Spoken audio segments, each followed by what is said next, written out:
Aloha, everybody. It's Ask Jesse Answer time. I thought I'd switch it up a little bit and take advantage of our Hawaiian background so you could enjoy the sunrise while I answer this week's Ask Jesse questions. Okay, let's get right to it. Question number one comes to us from Lori Togerson. Lori asks, my question would be, what advice would you give on overcoming your fears of putting yourself out there? I'm soon to launch a personal blog detailing and sharing my journey toward my dreams and goals.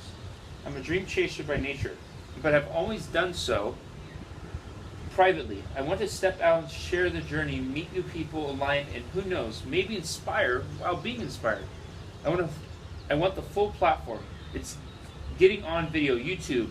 More than anything, that scares the bejeebus out of me. I do realize it's a growth nugget for me, and I'm willing to accept the challenge. But any advice on that fear factor, please, would be so appreciated. Well, Lori, congratulations. You just put yourself out there, because who knows how many people are going to watch this and hear about your dreams and aspirations of sharing yourself.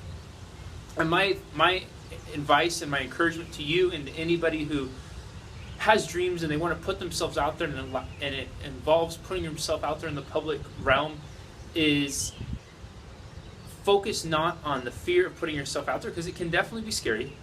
Focus more on how frightening it would be that if you have a gift and you never share that with people, get terrified of that.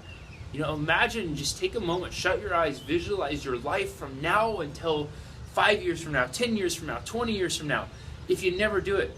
And you know what? Sometimes when you put yourself out here, you're going to have things of hair like this that are going to go all over the place because of the wind, and things are going to be misinterpreted and misconstrued, and that's just part of it. But remember why you're doing it. So get real clear with what your intention is. Get really, really clear with what your intention is in putting yourself out there. And then in doing so, focus on why you're doing it. And focus on what your life's going to be like if you don't do it. If you do those things, I promise you it's going to make the transition so much more. You guys, the world is full. All of you have so many amazing gifts to share. And a lot of you could share them in the public realm. And those sharings of them can make, who knows what difference it can make. And I'll tell you this, I know for certain there's a lot of difference it won't make if you keep it held inside. So think about that. Great question. The other question comes to us from Rebecca Brown. And Rebecca asks, what do you do when someone is pushing to see just how far they can go with you? And for this one, Rebecca, I would say this. If they're able to continue to push, it's because you're allowing them to push. And so stop allowing. And that looks something like planting your feet firmly in the ground and saying, this is where I will not go any further. This is a line I will not cross.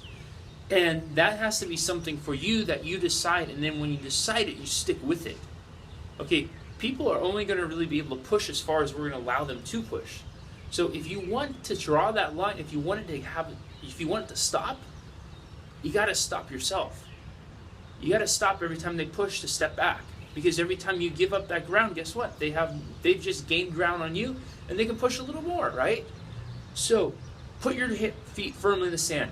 Chain them down. Cement them down. Grab onto something. Hold on for dear life. Whatever you need to do, you got to take that stand for yourself. You got to take that stand for yourself, and you need to get really clear on what that stand looks like. And are you going to need reinforcements? Do you need to cement yourself? Some people may not need to cement themselves to the ground. Some people might not need to go to the drastic extreme of chaining themselves to the ground. And some people might. So get really clear on what that stand looks like for you and what it's going to take to make that stand. Okay?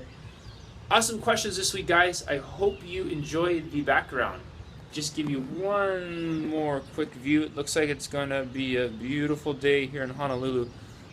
I was hoping these one clouds would stay. These clouds over here that you're looking at right now, they looked like a dinosaur a little while ago.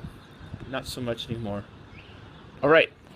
I'll see you guys next week for Ask Jesse. Who knows what background we'll have then. Bye.